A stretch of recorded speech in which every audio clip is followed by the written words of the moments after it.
I'm Spencer. JD.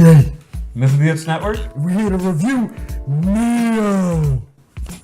This game came out on the PS4 and the Xbox One? No, we're talking about the singer. Come on, let's get started. So anyway, his career began as a ghostwriter. Nioh or Dio? Oh, there is Dio. There's Dio from JoJo's Bizarre Adventure. He's also great too. No, Nioh. The game made by Team Ninja. It sounded weird when I said that. Team Ninja. It almost sounds a little bit racist. Just a little bit. Just a little bit. And this one is a PS4 exclusive, right? PS4 exclusive. Right. It is the Team Ninja's crack at making a Dark Souls game. And if you say otherwise, you're fucking wrong. Now, when I think of Team Ninja, I think of Dead or Alive girls in their bikinis on the beach. Okay. And I also think of Ninja Gaiden. Yes.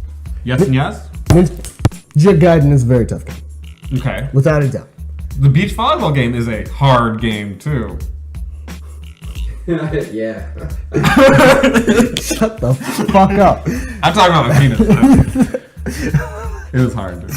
But in all that stuff, you know, Team Ninja does know how to make some pretty good games. Yes. Excluding, I can never say him, Itagaki's influence, which is the guy who looked like he was literally burned by like Negan's freaking stuff and wears shades all the time. Not the greatest skin on that character.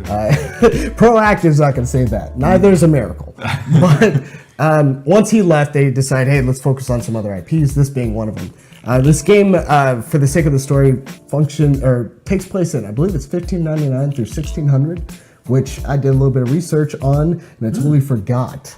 Well, then I'm glad you mentioned it. It is the period before the Edo period, which is like the most popular. A lot of people like to talk about that. It's a period of peace. Before that period is I forgot, Toka something period. I don't know. No, it's what was that samurai game? Sengoku period, I believe. So it was a time of great conflict. All these people coming together. You've perhaps heard of one Nobunaga. Yeah, the revenge guy. Yeah, he's there during that time. He's also in the game. He's a boss. Oh, sick. Pretty neat. They always portray him as this like really like fucking, I'm not gonna lie, sexy ass dude. So it's like, I'm gonna fuck you up and check out my tiny mustache, you know, and my fucking hair bun. Anyway, Wait, the guy's sexy? To the game. Okay. You play as William. I'm an Irish guy. That's yours. The game starts you off in Ireland. You're in jail. Really? Yep, you're in jail. You have a guardian spirit. That's your little buddy that's trying to help you out.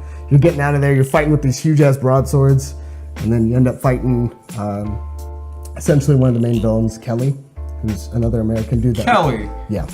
Kelly the villain. Kelly, the bad guy, and he's like, yeah, I'm walking around shirtless, and I have a hood. It's a girl? It's a guy. Oh, it's a dude. Oh. He's a shitbag. Ultimately, you follow him he steals your guardian spirit. You follow him to Japan, learn the ways of the samurai, and that's it. Gameplay-wise, the game does function like Dark Souls. Death is encouraged. You will die a lot. Okay.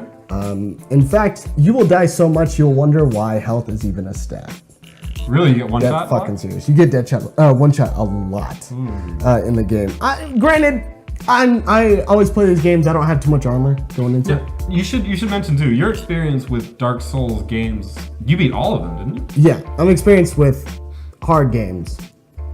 Really hard games. I'm talking Dead or Alive. No, like I've beaten Ninja Gaiden on Master Ninja, like ripping my eyes out hard, right? Like that's a really hard fucking game. I haven't beaten God on hard mode, which is. And nobody's even played God. No one's even touched it. I've beaten Beautiful Joe on Beautiful Mode, DMC. So you're no stranger to difficulty. I'm no stranger to fucking losing a lot, and. This is no different. You're gonna die a lot in this game. You just kind of have to accept it.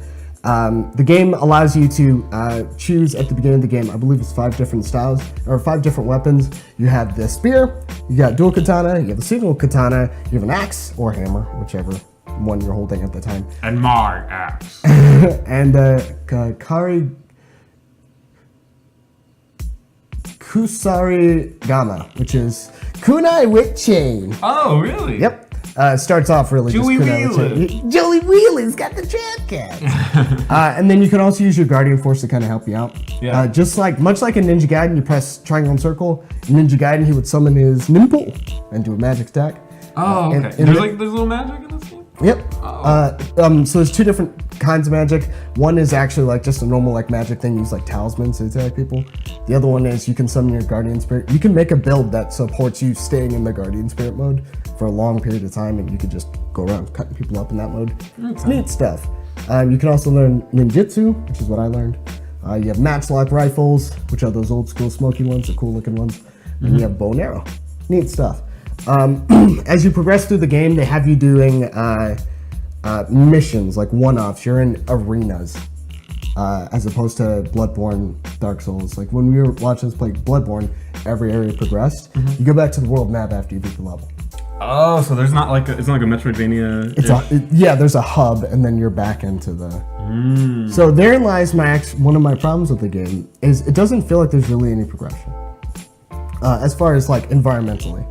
You go to one area. Some of the areas are really neat, right? You go to like a water area. Matt was with me when I was going through the snow infested. Were you? Can you confirm this? I was. Oh. I wore a sweater. Yeah. I was going through the snow area. There was a ton of like ice centric like stuff. The boss was ice centric, and it's actually a really good boss. But a lot of things about the game are really confusing. And that's what sucks. It's like, one, there's not really a sense of progression. You beat an area, mission complete. You go back to the map, and then you go out, you do a mission. They go, hey, can you do the side mission for me? You're like, sure. It's the exact same area you're in. They just wall off other areas. So they reuse a lot of the assets, which sucks. Because I thought one of the cool things about Dark Souls was the like Metroidvania-ish. Like I've explored this, then I just opened a door that gives me quick access to this place now, and they do that. Okay. But it's not the same. When you're doing something cool when you're in the main missions, because those areas are expansive. Okay. But when you're doing, and it's not every main mission, it's a couple of them. Some of the side quests that they have you doing are like, hey, here's a portion of the main mission that you're gonna have to do. Okay. It's like, kill this ninja. And therein lies my second problem. And understand, I'm not bashing the game or thinking it's like garbage, but my second problem with it is a lot of the enemies don't change. You run across a lot of the same enemies, and it's different from like Bloodborne or Dark Souls. You're like, oh man, this guy's a new creepy, nightmarish being. How am I gonna do it? You fight giant spiders. Fuck those guys. There's literally a clip of me freaking out. If you can find it, yeah. I want to. I freaked the fuck out. It was on one of the streams. Okay. It's the first time you saw one of the gianter spiders. He comes to a wall, oh, and I was like, whoa! Like everything is bad. Excellent. Excellent. So. You fight giant spiders, you fight different Oni, which are like demons, stuff like that. Some have horns with an axe, some have horns with a, what's called? You've got a fucking steroided out Lickitung who uses his tongue to hit you. Fucking ridiculous. Looks just as weird. Has Lickitung the Pokemon? Looks as weird as that? Weirder.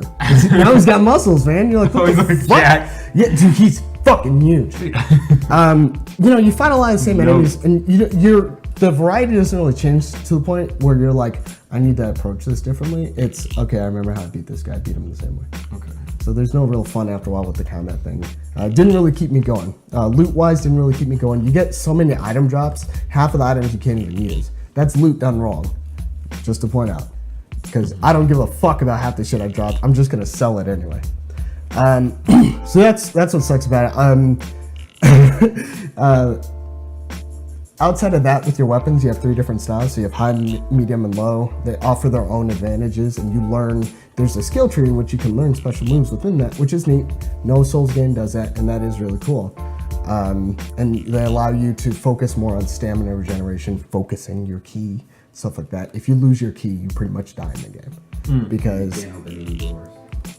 and I wish you could stop with that puns, but no, that continues. But what you can't do is like you can't block, and your character's literally like tired, and then one hit will probably one-shot you. Gotcha. And such is life. The only notable great thing about the gameplay aspect of like enemies are the bosses. The bosses are fun to fight. Some of them are really fucking easy, but some of them are really fun to fight.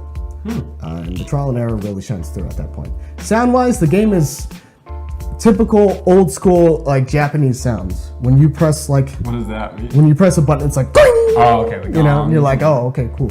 You know, I'm like Pikachu. yeah, exactly.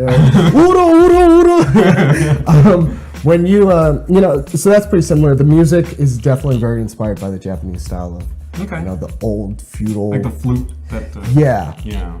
I'm not really too well versed with their like traditional style music. All I can tell you is it sounds like it, which isn't a problem. That plays at the end. It's end credits, and the main theme at the beginning when you first start the game. Yeah. I don't think copyright knows. So, so all that's keeping all that stuff in mind. Ultimately, pros for the game. It is fun to play when you're going through and you're kind of exploring initially. It's very fun. If you don't get bogged down by the side quests, you can get through it pretty quickly, and it's a lot of fun. There is a reward system as far as the combat aspect. You do feel like you actually killed somebody when you kill them. You're like, yeah, man, that was a freaking tough fight. And I overcame it. You start to learn counters later on. They don't give it to you in the beginning. So initially you could just block, and then you learn to deflect, and then you learn to deflect an attack. So there's a progression there. There's a lot of ways to build your character, but ultimately I feel the skill list is going into a con isn't really good enough to keep you with an ability. I wanted to switch weapons twice, but it would affect my build too much that fuck it. The sound is good. I like a lot of the art style of it, and the Oni and the folklore kind of monsters is really cool to see. It's a different culture, so hey, why not? On the negative side, they reuse a lot of assets. You're not finding a lot of different enemies. Sometimes, at least for me, you get the case of why the fuck am I doing this? Really? You know, yeah, going through, you're like, okay, fuck it. I've started skipping side quests. I don't skip side quests. We're the inverse here. I was like fucking done, but hey, do it. I blew it. So I did that, and I fucking hated myself because I was like, god damn it. But ultimately, all those things aside, as the game was $60, in my opinion, it's probably a solid 40. If you're a fan of Souls, or if you like love Onimusha, both of those combo, get it for a full 60. Otherwise, you're probably better off waiting on 40, playing it, enjoying it, having a good time, but don't run through the side quests. You'll get burnt out.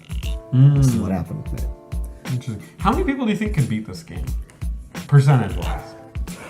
It depends. So there's a co-op side to it. People who have beaten the actual mission can come back and help you beat it. I think I used it once on stream and once off stream. Used it once on stream in the spider section because fuck that. Yeah. And I almost got killed like 8 times. Because there's a part where they could jump on you if you open like chests. Fucking disgusting. But if you're using that method, you could probably beat it pretty quickly. If you're not using co-op, I would say probably not as many people. I would say it's harder than Dark Souls, but I think Bloodborne is harder. Okay. In my opinion. Because you still can't block in Bloodborne. This game you can. You can block and dodge, and pretty fucking quick. Invulnerability frames are bullshit in this game though, but fuck that. Hey, didn't hear me. Where's my tea? And I'm Spencer. I'm JD. Thanks for watching. Or listening.